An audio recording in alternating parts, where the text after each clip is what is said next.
Good evening. Good evening, everyone, and welcome. I'm Harold Holzer, and I have the honor of serving as director of Roosevelt House. On behalf of Jennifer Rabb, the president of Hunter College, I want to welcome you, in a way, welcome you back, because this is the first day of classes at Hunter College for the spring. You wouldn't know it was spring. And it's the first day of sort of 70% of the way toward a renovation of our technology. For example, we have a screen here that I haven't seen before, and I'm getting used to it. But in a week or so, we will have a new sound system and a new camera system, and be able to get audience shots and see you on camera when you ask questions. That is not to encourage you to ask longer questions. This is also the first event of Hunter College's sesquicentennial year, because in 2 weeks, February 10th, Hunter is marking its 150th birthday. I know. We started as a college for young women aspiring teachers as young as 13 years old in a saddle shop in downtown Manhattan. It got too noisy, so they started building uptown, hence the Park Avenue building. Anyway, my friend and colleague Mac Barrett and I are working on a book about the history of Hunter College with contributions by no less than Colum McCann and Blanche Wiesen-Cook and Karen Hunter and Arlene Alda, so we'll talk more about that in April. Anyway, we hope that this renovation makes the sound better. I know you come to a lot of events, so you will see the fruition of this campaign. So maybe our fundraising appeal as we start the new year has less oomph than if I had had a seamless AV system to boast about, but we need to get over that finish line, so do think of helping us this year. Most of you know, because you've been here often, that this, of course, was Franklin and Eleanor Roosevelt's home for the 25 years between 1908 and 1933, the place where just 3 floors above the foundational blocks of the New Deal were formed, cast, and we're all very proud of reminding our guests that Social Security was born in the library a few floors up.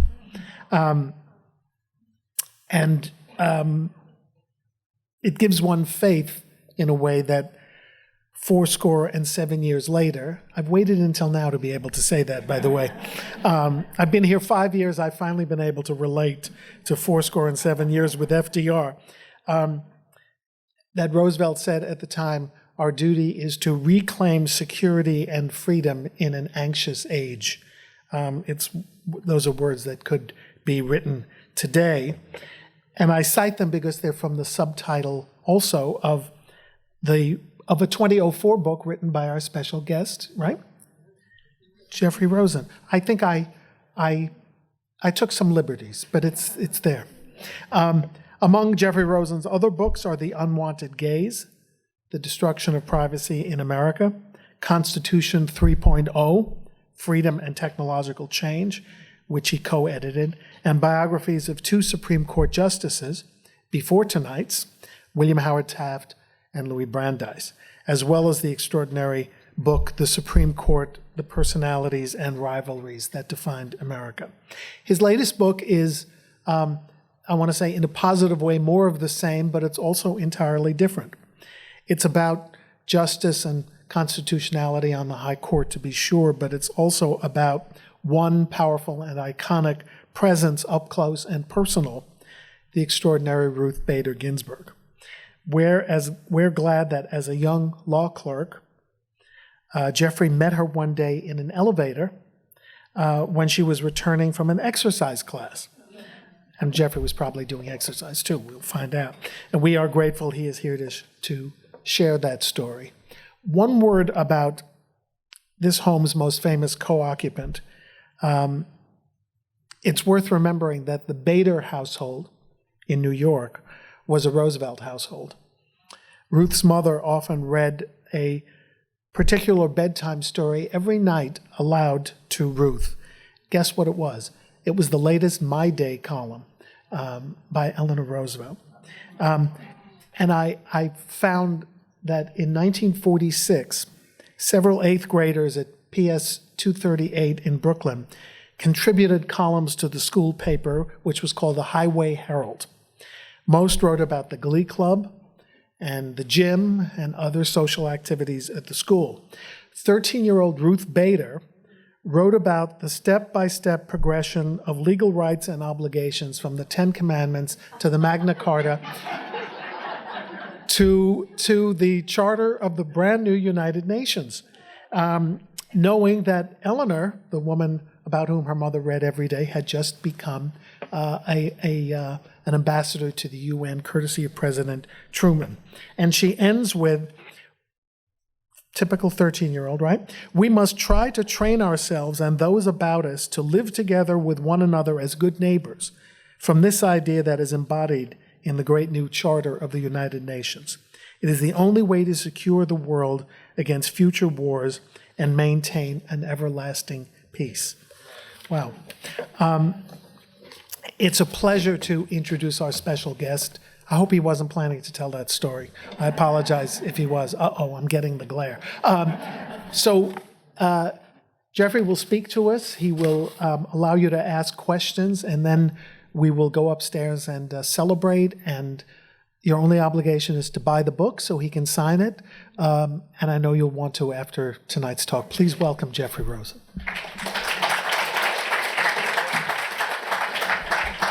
Thank you so much, and good evening, ladies and gentlemen. Thank you so much for coming tonight to celebrate the great, the galvanizing, the inspiring force of nature that is Justice Ruth Bader Ginsburg. I was not glaring, but looking intently because I read that beautiful essay that she wrote at the age of 13, which she collects in my own words. And it brought tears to my eyes. Can you imagine this young girl in Brooklyn being inspired by My Day and mindfully, thoughtfully expressing the hope of a new day where the UN Charter would bring together people in a more embracive peace? And I told Justice Ginsburg during our last interview in July how moving I had found that essay. And she said, well, that was a hopeful time. What I want to speak to you about is how extraordinarily lucky I feel to have met Justice Ginsburg by accident. As you said, Harold, I'll tell that story. It's become one of the most meaningful relationships of my life to have been privileged to know this great woman. And I want to tell you how much she inspires me, not only as one of the great constitutional figures of her time, not only as the most important figure for women's equality of the 20th century, not only as one of the only justices ever to sit on the Supreme Court who's transformed our understanding of the Constitution even before she joined it, but also as a fount of life lessons, as someone who embodies how to live mindfully and well and thoughtfully in the service of others. So that's what I'm going to do, and then we can have a conversation. So yes, I met Justice Ginsburg in an elevator. I was a young law clerk. It was 1991. I was taking the elevator up to get some files, and she was coming down from an exercise class called Jazzercise. It's the 1980s, and the early 90s, rather. I think she was wearing workout clothes, but she's a formidable presence if you've not met her and you don't know her. And we're sitting in the elevator, and she's maintaining the kind of sphinx-like regal silence that those who don't know her can mistake for inaccessibility. So it was a couple floors, and I couldn't think of anything to say. And to break the ice, I blurted out, "What operas have you seen recently?" And I don't even think I knew she was an opera fan, but I am, and I couldn't think of anything else to say. So that was the right question to ask. And she just opened up and started to tell me about, she'd just been to Glyndebourne, and she was looking forward to seeing this performance at the Met. And we began this series of chats about opera during the year of my clerkship. The next year, I fell into a dream job as the young legal affairs editor of the New Republic magazine. And it was just amazing, and I'm writing about the Supreme Court and full of the overconfidence that only a 28-year-old journalist can have. When a vacancy came up on the Supreme Court, I decided to go for bat for Justice Ginsburg. At the time, unimaginably now, it's really impossible to understand how this could be, her nomination was being opposed by some women's groups who thought that she was insufficiently liberal because she had criticized the reasoning but not the result in Roe v. Wade. She said in 1991 that the result in Roe was absolutely right, but the court should have decided it on grounds of the right of women's equality rather than the right to privacy between male doctors and their vulnerable female patients. And if it had been decided as an equality case at Justice Ginsburg, it would have firmer constitutional foundation and might not have provoked the backlash that it did. So her nomination is being questioned by some who think that she's too conservative, and although her criticism proved to be prophetic when the court just a few years later would embrace the equality rationale. And, she wasn't at the top of the list. So I wrote a piece for the New Republic reporting that I had been to a law clerk's lunch at the U.S. Court of Appeals a few weeks earlier, and Mario Cuomo and Lawrence Tribe were the front runners for the seat at the time. And and Justice Scalia was speaking to the law clerks. And someone asked him, if you had to be trapped on a desert island for the rest of your life with Mario Cuomo or Lawrence Tribe, who would you choose? And he shot back without missing a beat, Ruth Bader Ginsburg. So I reported that story in a New Republic piece where I presumed, again, with the overconfidence of youth, to rank all of the candidates. And I ended with Justice Ginsburg, and I said her nomination would be the most acclaimed since Felix Frankfurter, who turned her down for a clerkship on the grounds that the court wasn't ready for a woman. Now we are. So that piece went out. And then Senator Daniel Patrick Moynihan later wrote to me that a few weeks later, he'd been on Air Force One, and President Clinton said, who should I nominate to the court? And Moynihan said, I just read your piece. And I said, there's just one choice, Ruth Bader Ginsburg. And Clinton said, these words are amazing, the women are against her. And Moynihan said, that's ridiculous. And he was able to fax over to Clinton, it's 1991, a copy of a speech by the dean of Harvard Law School calling Judge Ginsburg the Thurgood Marshall of the women's movement. And that helped bring her over the edge. And she was nominated to the Supreme Court, and she generously gave this piece. She said, you planted the idea, I'll try hard to develop it. It was just serendipity. I was one of many unsolicited tributes to this great woman offered up by friends and colleagues who had the privilege of actually knowing her. So she is on the Supreme Court, and we continued a friendly correspondence over the years. She would write every now and then to tell me about a piece that she liked or didn't like, and we'd talk about the operas we'd seen. And then it's 1997, and the New York Times Magazine asks me to write a profile of her as the new voice of liberalism on the Supreme Court. And she demurs, and she says, oh, Jeff, please don't. I'll give you an exclusive interview in 2010 if you wait. Like Scarlett, I'll think about it tomorrow. But I said, I really need a scene for the piece. I can't write it unless we've got some color. And she came up with a very unusual solution. She invited me to her chambers. She briefly showed me around. She invited me to stay as long as I liked, and then she simply disappeared. So I'm finding myself alone in her chambers and, invited to describe it. I see the picture of her and Justice Scalia on an elephant in India, and the civil procedure books and the pictures of opera. And I didn't know what quite to make of it. And then suddenly the justice calls from the car, and she wants to call my attention to a picture hanging above the fireplace. And it's a picture of her son-in-law holding her infant grandson. And she said, I want you to know that that is my hope for the future.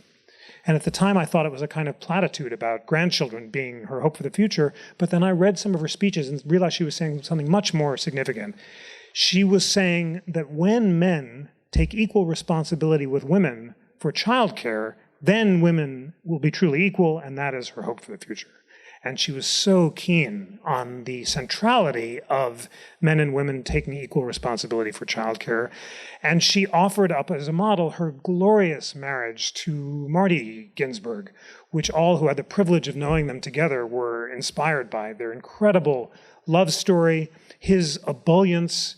Marty Ginsburg was, who's seen the movie On the Basis of Sex? So you know he was played by Arnie Hammer. Arnie Hammer came to visit Justice Ginsburg after the movie came out, and she let it be known that she thought he was really good looking. And she thought he was an excellent choice to play Marty. And Marty, in addition to being good looking, was also really, really funny. He persuaded his kids that the statue on top of the US Capitol was of him. And then he told her when they went to the opera and there was a standing ovation, and he whispered, "I didn't realize there was a convention of tax lawyers in town." So the running gag was that he was as famous as she was, but he was incredibly supportive. He did take care of the kids. He cooked like a dream, and they had one of the great love stories of all times. When he passed, she was back on the bench the next day because she said that's what he would have wanted. And then I had the incredible experience of interviewing her at the Aspen Institute in 2010 at the Ideas Festival 2 weeks after he passed. And she just made clear that carrying on in your work in days was just what he would have wanted. And she thought the best way of honoring him was always to remain focused on her work. And that astonishing focus, that incredible devotion to her path and her mission, as well as an incredible empathy about all those around her and deep concern for her law clerks, her children, her grandchildren, and her friends, is what makes her the most extraordinary human being, model for life that I've ever experienced. So now I'll tell you the story of how the book came to be. We had a series of public interviews over the years, and as well as some were published, some were in front of audiences. And 2 years ago, I wrote to her and I said, would you consider allowing me to collect these in a book? Because she's so candid, and she's so brilliant, and she thinks so carefully before she speaks that you get a vision of her in these conversations that's more informal than appear in her opinions or in biographies. And I just thought it would be a gift to the world to collect them and offer them up. So can you imagine how thrilled I am when a few days later, because she's incredibly prompt, not only did she write back and say she'd support the project, but she invited my wife Lauren and me to come spend the weekend with her at the Glimmerglass Opera. So this is about it. This is a dream, going to go with Lauren to Glimmerglass. The Justice had just married Lauren and me a few months earlier. This is in 2017. And I got a sense then of the extraordinary precision of her copy editing and also her extreme deadline enforcement. She's one of the most fearsome editors that you can imagine. And when we got married, she said, I'd be pleased to do the marriage. Just send me your draft vows by 4 p.m. on Tuesday, such and such a date. And we, of course, forgot about it because we were excited about planning something else. And at the morning of the Tuesday, a note from the Justice, just want to confirm you'll have your vows by 4 p.m. Whoa. So we quickly edited the draft version that she'd sent and emailed it back. At 4:30 p.m., comes back her edited version in track changes in Word. And she'd changed the last word of the vows, which she'd no doubt delivered scores of times, where it said, Jeffrey, you may kiss the bride. She changed it to Jeffrey and Lauren, you may embrace for the first kiss of your marriage. Oh, yes, it's an awe moment, but it's also this unbelievable, first of all, this is the middle of a Supreme Court term. She's running the country. She, within a half hour, gets her edits back. But also the fact that always reflecting, always thinking, always trying to choose the most precise words, she wanted to take the traditional greeting and make it more embracive, to use her beautiful word about the Constitution, which she sees always as a more embracive document. And in our last interview, I asked her, what do you mean by the word embracive?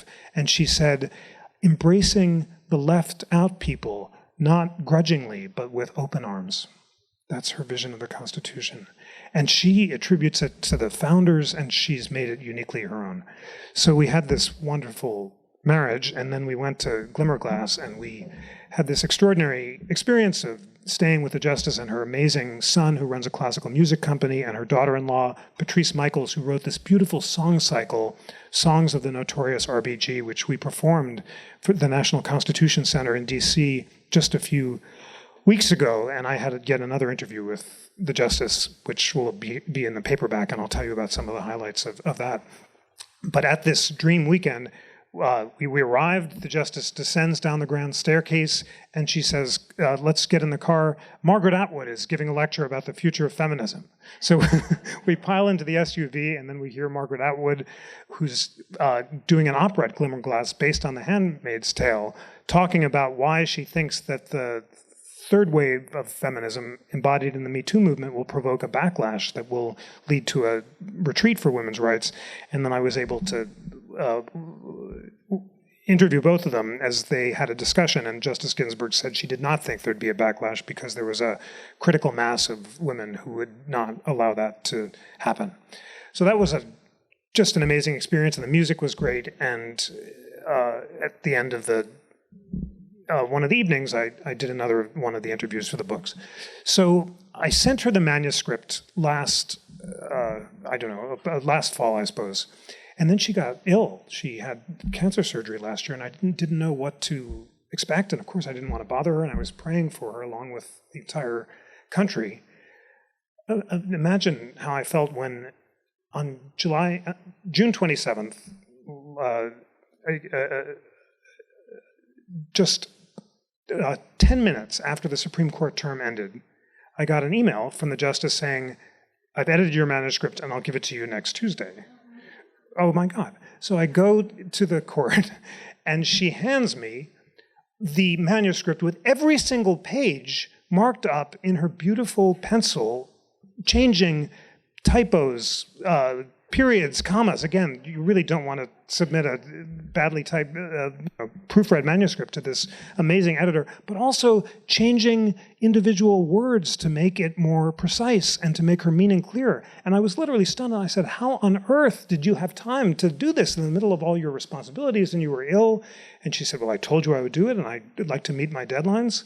And I said, but how? She said, well, in the back of Ubers or cars or at the movie theater, but I want to get my work done. And that extraordinary focus is something that everyone who's been privileged to be in her presence describes. Her law clerks told me that just a few weeks before I'd come, there'd been a birthday party for one of the clerks, and she was editing an opinion, and about 30 people gathered in the chambers slowly, and they're all in the chambers, and finally when they're all there, she looks up in surprise, and she hadn't noticed that anyone had come in because she was so focused on her task. And that amazing laser-like focus does not mean that she's only focused on her work. She's just as focused on the individual human stories behind the plaintiffs that lead her to keep in touch with all the women that she represented, and the men, too, who she represented in the 70s, and ask about their kids and perform their kids' marriages and be a mentor to her law clerks. And it's just a degree of focus that and empathy, that combination of laser-like focus and extraordinary warmth and empathy that I've just never seen in any other human being. And I asked her about that a lot because I'm so eager to understand where it came from. And she often tells the story about how her mother gave her two pieces of advice: be a lady and be independent. That was very important, to be a lady. And of course, I asked what it meant to be a lady, and she said her mother meant overcome unproductive emotions like anger and jealousy. They will distract you from serving others. So I said to the Justice, that is the advice of the great wisdom traditions of the Jewish and Christian traditions and the Buddhist and the Bhagavad Gita. Yes, she said. But it's very hard to achieve in practice. Yes, it is, she said. Well, how do you actually do it? And she paused for a long time and she said, because I realized if I don't overcome unproductive emotions, I will lose precious time for productive work. So that was very powerful, but still it wasn't, it didn't explain how it was possible. So in this last interview, which was last in December. It was a very intimate, meaningful interview. And one thing about interviewing Justice Ginsburg is if you watch the tapes or listen to the podcast, you have to be comfortable with long silences, really long silences, longer than is comfortable for a normal conversation. And the tendency of people who don't know her is to jump in to fill the awkward silence. But you've got to sit back, because when it's in the silences, she's composing her thoughts and she's about to say something really special. And I asked her about the silences too, and I said, well, it's an unusual speech pattern. Why do you do it? And she said, after a long pause, she said, well, I learned in law school to think before I speak. But it's very important because as a result, the sentences that come out are so extraordinarily composed and can't be improved. But I asked her in this last interview, how did you really maintain the focus? And she said, well, I remember when I was 13, when she wrote that essay, sitting on my mother's bed and doing my homework. And if I felt anxious, then I would turn to music, that music would take me outside of myself and allow me to get out of my concerns. And playing the cello or listening to opera was for her a way of connecting to something larger that got her outside of herself. But she basically said she'd always learned from an early age that she had to do her work and had that focused. And even when there was a lot of noise in the very small Brooklyn apartment around her, always to be focused. And then I asked her something that I hadn't asked her before, which was, what is the source of your extraordinary empathy? How do you combine this focus with concern about others, with minute concern about the details of people's lives? And she thought for a long time, and she said, well, it may have had something to do with the fact that my sister died when she was 6 years old, and I was only 2. But even then, she said, I saw the effect on my parents. I saw how much it pained them, and I became attentive to the pain of others. So that's what she said. But I'm glad you started with that, Harold, because this great genius emerged almost fully formed in Brooklyn in the 1930s. I mean, she was writing that at the age of 13, and she just never stopped. And there was something about the amazing values of her mother, those Jewish immigrant values, living in a small house in Brooklyn, that convinced her that she could be a lady, she could be independent, she must be empathetic, and she would be completely fearless in pursuing justice as she understood it. So that's really what I want to share with you, and what I hope if you read the book you'll get from it. Whenever I am tempted, as I am, all of us are, every moment of the day, shall I check email or browse cat videos or, do something else to waste time? I think WWRBG do, and I try to do my best to focus, to read deeply rather than browse idly, to write rather than to gossip, to listen to beautiful and elevating music rather than to watch cat videos, to use every moment of the day productively, because that's what she actually does. She uses every moment of the day for productive work or elevating leisure, and she is just so inspiring. That's why she has galvanized millions of young women across the world. That's why she's filling stadiums now, or I think of the old Tom Lehrer line, stadia. She's filling stadia with 16,000 people showed up in Arizona to hear her. Wow. It's because when you talk to young women, what is it that inspires you about RBG? They'll say things like, she's such a boss. She's so strong. She's not what you expect a woman to be. Far from being retiring or retired, she is at the height of her powers, and it's her fierce self-confidence combined with the calm, quiet resolution combined with the empathy that just makes her so unrivaled. So that's the main thing I want to share. But the other thing, because we talk a lot about law in the book, is to try to understand how she became the notorious RBG. Because if you had asked me or anyone else when she was nominated in 1993 whether she would become a pop cultural icon who inspired, there was no internet then, but inspired memes and whatever the 1991 version of viral videos was, it would have seemed preposterous. This was the judge's judge, the judicial minimalist who, again, not, women's groups and some progressives thought were too conservative, and conservatives praised as a model of judicial minimalism and restraint. She had taught civil procedure. That was her passion, and she's still one of her passions. She taught it in Sweden, and she taught herself Swedish, and then she wrote the definitive book on Swedish civil procedure at the same time as she's becoming the first tenured law professor at Columbia and caring for 2 kids. I mean, it's just amazing. But she was not a crusader for justice on the court. She really had a very strong sense of role. So how did it happen? So I asked her about that a whole bunch of times. And she said oh, Jeff, I didn't change. The court changed. But she did allow that 2010 was an important year. That was the year that Marty died. That year that I interviewed her right after he passed was also the year that Justice John Paul Stevens retired from the court and was replaced by Elena Kagan. And Justice Ginsburg became the senior associate justice for the liberals. And at this point, a little bit about how the court works is important, and she shared it with me. Here's the most important thing to know about the way the court decides cases. They hear oral arguments, and you can all check out the transcripts of the oral arguments, and they're online right after the arguments happen, and please do check them out because they're really important visions of how the court works.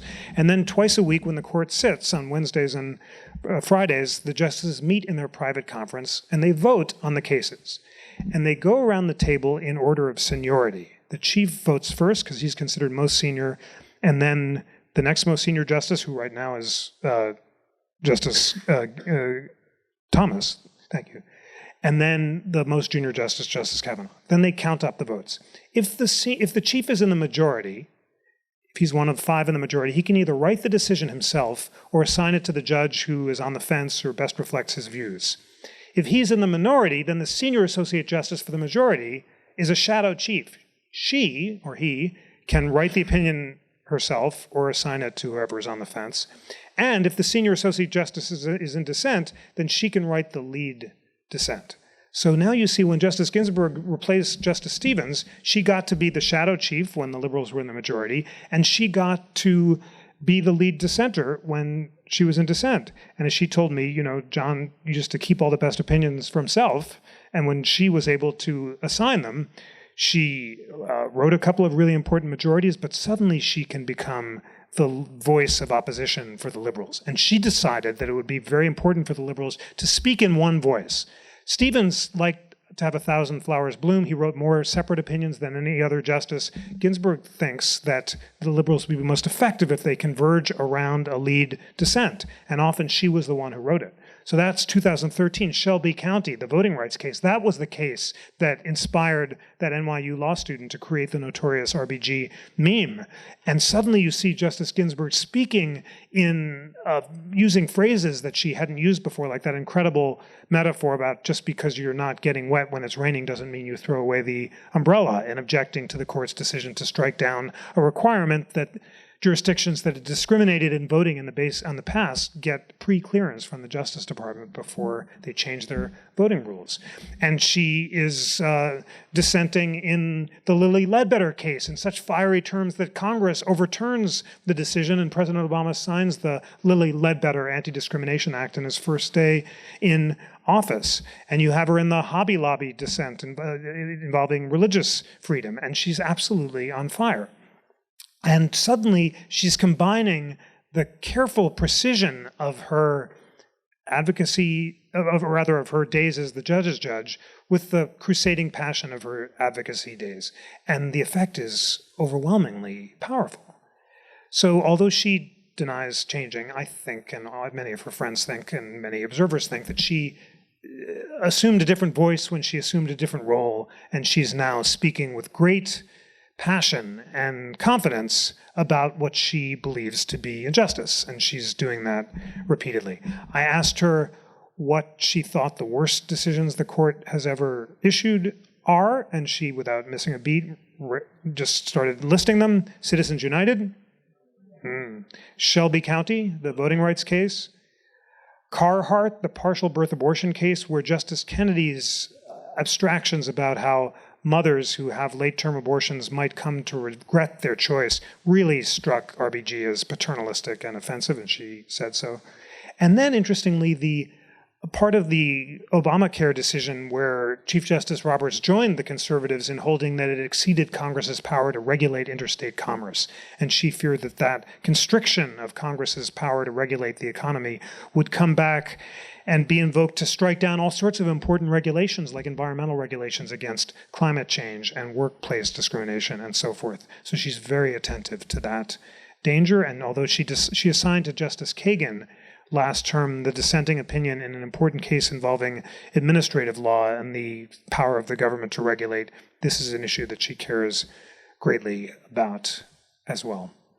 So there you have it. This, when else, I've never in my lifetime, I love the Supreme Court. It's been such a pleasure to write biographies of late heroes. Louis Brandeis is one of my all-time heroes, and Justice Ginsburg as well. And she told me for the Brandeis biography about exactly how the Brandeis brief had inspired her when she wrote her briefs arguing against gender discrimination. The Brandeis brief collected lots of facts to argue on behalf of maximum hour laws for women, and it was written with Josephine Goldmark, Brandeis's brilliant sister-in-law, and Justice Ginsburg really was inspired by that. And Chief Justice Taft was fun to write about as well. But this is a living legend, and just to see a living legend and to interact with her and to feel in her presence a kind of grace that results from someone who's always in alignment with the true path, her true path, which is the path of serving others. It's just miraculous to see.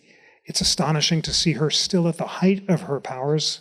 No question about it. You'll see it in the interviews in the book, and you see it in her questions at oral arguments.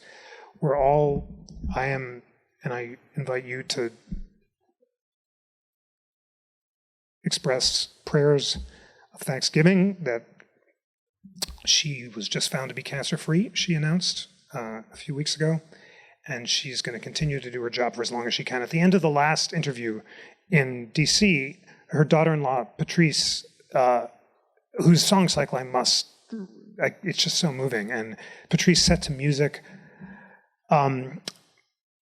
Marty's letter to Ruth when he found out that he had cancer and was going to refuse treatment, and it's unbelievably moving, as is the reading of Justice Ginsburg's dissenting opinion set to beautiful music. But before the last show, I said to Patrice, what can I really ask that we haven't talked about before? And she said, ask if, what she still wants to do. Does she have some trip that she wants to take? Or, I thought it was a great question too. So I asked Justice Ginsburg, do you have any unfulfilled wishes that you want to achieve? And she almost seemed surprised by the question, and she said, I want to keep carrying on in this great job for as long as I can do it well. That's it. There's no unfulfilled trip or special experience or music, although I also asked her about her favorite opera performances of all time. But she's just continuing to do the job, to move forward, to do what she's done since she was 13 years old, which is articulating clearly, precisely, in exactly the right words, the case for justice and the Constitution and the ideals that bind us. So that is the story of how I came to know the great Justice Ruth Bader Ginsburg, and I would love to talk about her and answer any questions you have. Thank you so much.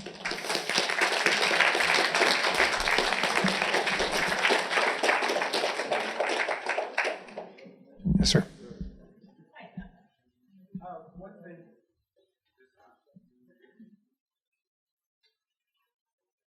One thing that strikes me as an attorney is that whereas the Supreme Court used to be populated by former senators, former governors, lawyers that had actually sent a client a bill, and things like that, we now have a court which is not only incredibly partisan, even though it doesn't always come out the same way, but also a court that's filled with folks that have very limited, very academic, very political backgrounds without the broader experience of having represented clients in all kinds of cases, having represented poor people, having been the governor of a state or a senator.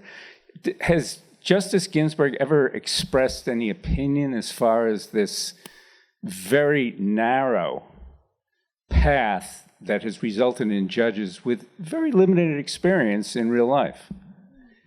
You're right that the composition of this court is very different than the court that decided, for example, Brown versus Board of Education. That court had former senators, the former head of the Security and Exchange Commission, Douglas, the governor, Earl Warren, and no former appellate judges. This court is all former appellate judges and one dean of Harvard Law School, Justice Kagan, and that's it. It's a very different profile. Justice Ginsburg is an exception. She was an appellate judge, of course, but she was also a crusading advocate and lawyer, and that's, I think, what makes her distinctive. Part of her power is this advocacy background that allows her to understand how the law works on the ground and gave her the crusading passion that she's now expressing. I didn't ask her about that particular question, although she was certainly the person she was closest to on the court before her retirement was Justice O'Connor, who she called the best big sister I could ever have.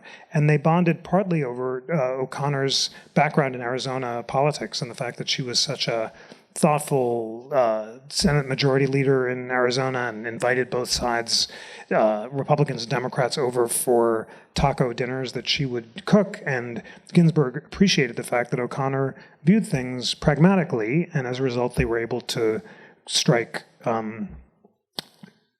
deals together or to converge on compromises. There's a great story that I hadn't known before Justice Ginsburg told me about it, which is that when the Virginia Military Institute case came down, Chief Justice Rehnquist wanted to assign it to O'Connor, and O'Connor said this should be Ruth's, and it was just a really great act of generosity, and she passed it along. And Justice Ginsburg was distraught when she retired. So no, she didn't talk about it, but I think based on her own background as an advocate, she is very sensitive to the role of the court in society. There's one thing I have to share. You said it's really partisan, and certainly there have been cases that Justice Ginsburg strongly objects to as being partisan, including Shelby County and Bush v. Gore, which she thought was an outrage. And I wrote back in my journalist days the kind of most fervent piece about the partisanship of Bush v. Gore I'd ever written, and she sent it back to me with the cover of the New Republic was disgrace, and she signed it, to express approval of the fact that she thought it was a disgrace. After Bush v. Gore came down, though, she told the story at Justice Scalia's memorial service.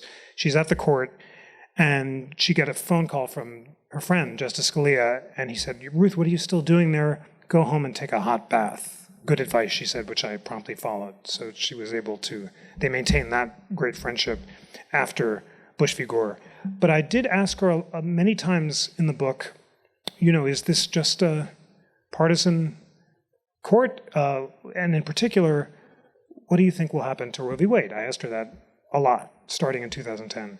And most recently, just last July. And she said she was skeptically hopeful that Roe v. Wade would not be overturned because of why? Who do you think she is counting on not to overturn Roe? Roberts, Chief Justice Roberts, she thinks that his concern for the institutional legitimacy of the court is good, gold star, from RBG, which you've seen in his many speeches, his objection to President Trump talking about Trump judges and Obama judges, will make him hesitate before overturning a decision that's been repeatedly reaffirmed by judges of both political parties. She did suggest that she thought that the other conservative justices would vote to overturn it, so she thinks it's all hinging on Roberts. And she did also say that if Roe were overturned, that the greatest effect would be felt on poor women.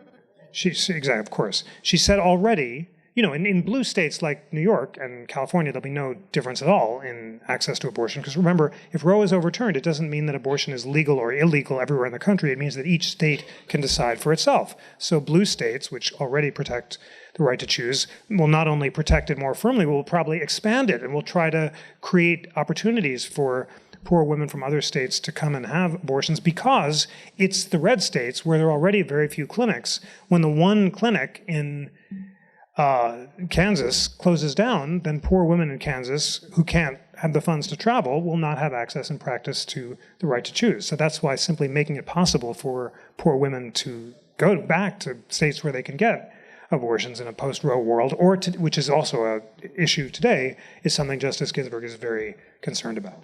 But that's her view, and she thinks that although there is some partisanship on the court, I'm glad you mentioned that it's not always 5-4, because she stressed that to me too. And she noted that just last term, she and Justice Gorsuch were the lone two dissenters in a case involving double jeopardy. And she and he were both strictly construing the text of the double jeopardy clause and thought you couldn't try someone twice for the same offense in a way the majority thought that you could. So it's not always 5-4, and she doesn't want us to think about the court as a partisan body, because she believes it's, like Roberts, that it's a centrally important institution that people understand in constitutional, non-political terms, but it is indeed closely divided, and right now she thinks that Roberts has a very important role. Yes.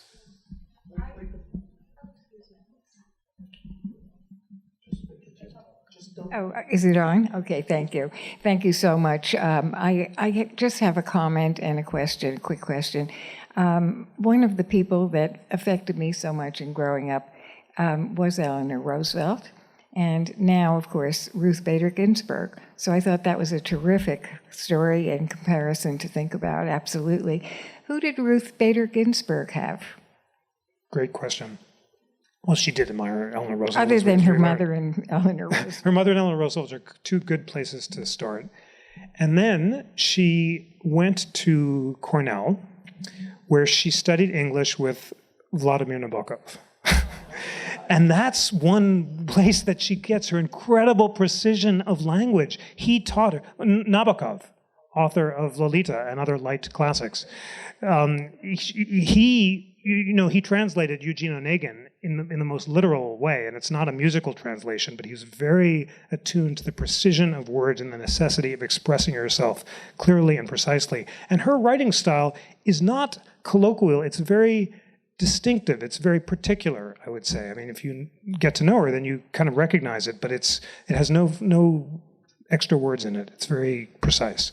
And she got that from Nabokov. And then she studied with a great professor called, I think it was Robert Krosky, who studied civil liberties.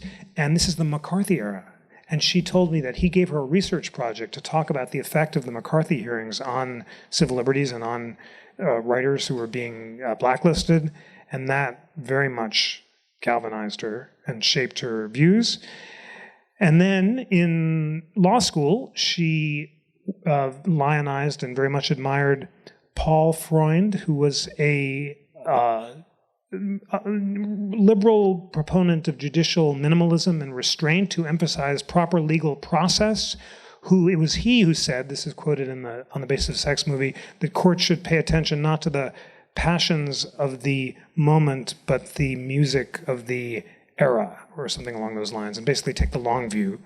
And also talked about the importance of it's actually a footnote that's well known to law students in a case called Caroline Products, that said that basically courts should generally defer to legislative majorities when it comes to economic regulations and should only be more skeptical in cases involving civil liberties or affecting vulnerable minorities and women. So that footnote kind of encapsulates her judicial philosophy in a great way. And then when she became an advocate, she was very inspired. First of all, she read Simone de Beauvoir and was galvanized by the second sex. And she also was very inspired by Pauli Murray, who is an the first African-American woman to be a Yale Law School graduate, Hunter Ellen, wonderful. I think, and there's now a college at Yale named for Pauli Murray, and Patrice Michaels is doing her daughter-in-law is doing a song cycle about Pauli Murray and her beautiful letters arguing for equality. Pauli Murray also inspired by Eleanor Roosevelt, but she was one of her heroes too. And then when you'd come, and then I asked her who her favorite justices are. It's a good question always to ask someone who their heroes are. And one is Brandeis, and the other is John Marshall. Hard to beat when it comes to judges because it was Marshall who created the court as a strong defender of individual rights and also that helped create a unified country at a time when it was being torn apart. And the final hero that I learned when I went to Glimmerglass, we went to the Cooperstown Museum, which has the Hamilton pistols and the lock of his hair. It's got a lot of great Hamilton memorabilia. And there's a big bust of Hamilton in the room. And she said, I'm going to take my grandkids to see the musical. And I said, is Hamilton one of your heroes?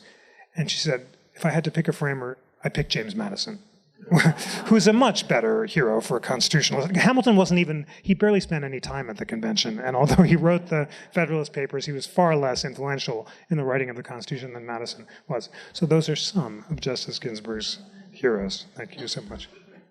Yes, sir. Have you asked her, or has she ever revealed how she came to grips with and reconciled her big sister's vote on Roe versus Wade?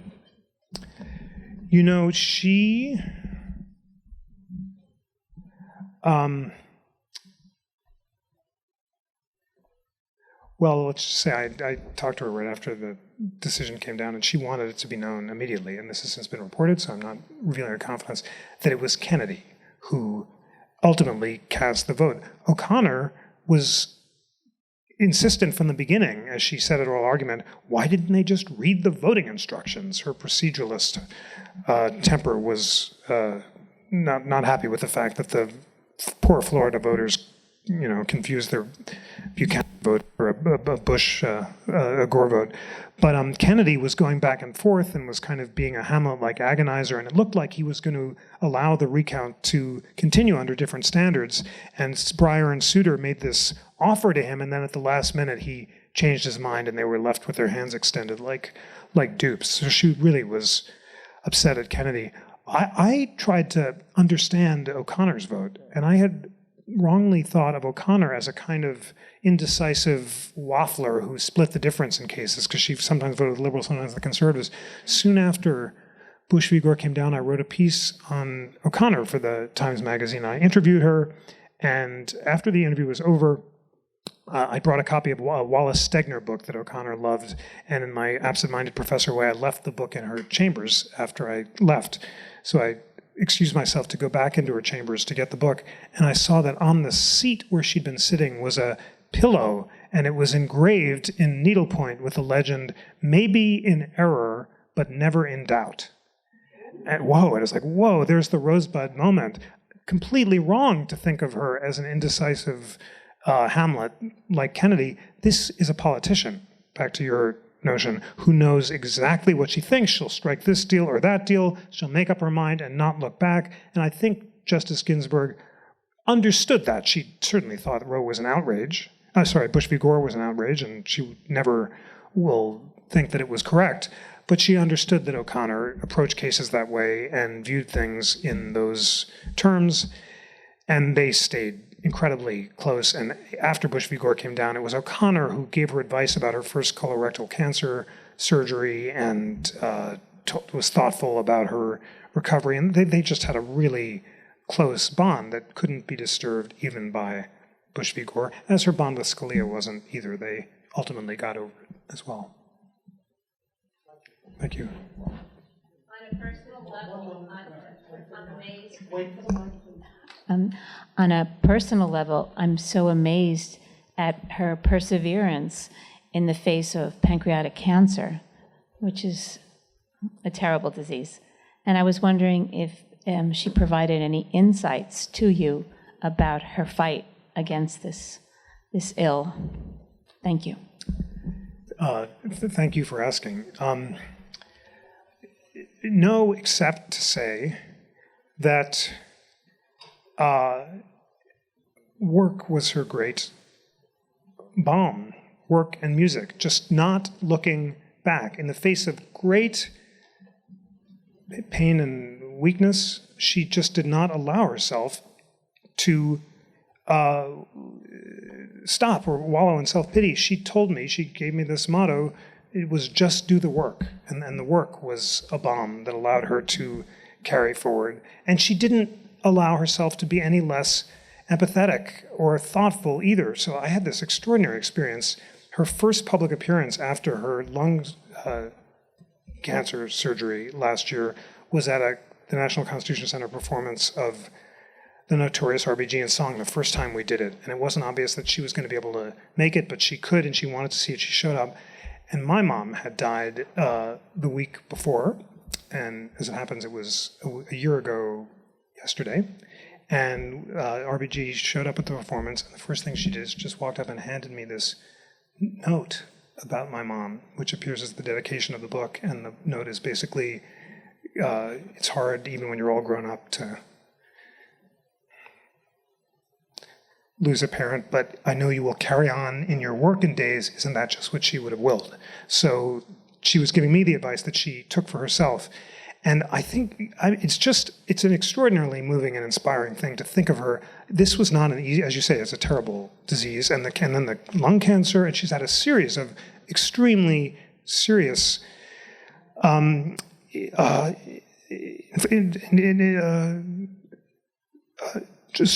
challenges. And she's not allowed herself to flinch or to feel any self-pity or to wallow, but she just goes ahead and she does the work. It's a miracle. And it's a miracle that she's thriving, and God, may she live 1,000 years. Thank you. I'm intrigued about the way, sorry. I'm intrigued about the way you listed everything in the title and in what order and how you came up with the life, love, liberty, and law. It just hit me right away. Oh, I'm glad I spoke to you. We were going for the alliteration thing, obviously, so we got the letter. But it is important because life, I really want you, the main thing I want you to take away from the book is the life lessons. She has made me, I hope, a better person. She provides a model of how to live well. And it's her life lessons that, for me, are the most important part. And love is also one of the life lessons, but it's the model of what to, how to have a marriage. I mean, their marriage was so inspiring to so many people. And she says often, you probably have heard this in her other interviews, she shares the advice that her mother-in-law gave her on the day that she was married. Sometimes her mother-in-law said, it helps to be a little deaf. And she says, good advice that I use with my colleagues on the court. But of course it's true, and it's part of the, self-restraint. This is the kind of Aristotelian strain in her, or Talmudic strain, where you just don't allow yourself to get caught up in petty gossips or anger or jealousy and indignity. You've got to let things go. And she doesn't respond in kind to taunts. Scalia, and they were really close, and we can talk about their friendship if you like. He would say outrageous things, mostly to other people because he liked her so much. And O'Connor would say back, sticks and stones can break my bones. That probably isn't true. But RBG's response was, I love him, but sometimes I want to strangle him, but he makes me laugh. So, but the love was so important, and the insistence on a marriage between equals. And they were intellectual partners, and they were romantic partners, and they shared music, and they shared this deep commitment to justice and he was so proud of her achievements, and she adored him so much. And it makes you really want to aim high. So may we all be so fortunate as to emulate RBG's model of love, and also the empathy, about other people, the thoughtfulness. And then liberty is so important. This is the young woman, the college student who studied Joseph McCarthy, has become for our time one of the greatest defenders of equal liberty of our time. And her great dissenting opinion, and there's so many, but the free speech dissents are amazing. She is, with Justice Sotomayor now, the most staunch defender of the separation of church and state on the court. Kagan and Breyer will sometimes join the conservatives in some cases involving church-state issues, but RBG, based on her Brooklyn experience and seeing what happened in the McCarthy time, is really fierce, and she's so eloquent about the need to defend the Bill of Rights and equal liberty, and of course her legacy as extending the liberty guarantees to women and to previously excluded groups is unmatched by any other justice. And then there's the law, and there's a lot of constitutional law in this book, and we kind of walk out. We get into the technical details of the cases because it's important for citizens to understand the terms on which these cases are being decided. So even if you're not a lawyer, she's incredibly clear as a teacher, and I kind of try to draw her out about the legal reasoning in the cases. But in the end, yes, she's an icon. Yes, she can teach us life lessons. Yes, she is an inspiration and a meme and all that. But she's a justice of the Supreme Court who has very carefully reasoned opinions about the Constitution, and I want readers to understand them as clearly, but also as precisely as possible, and that was why we chose law. There we go. So with that, why don't we go upstairs and celebrate and have a glass of Great. wine? Thank you so much.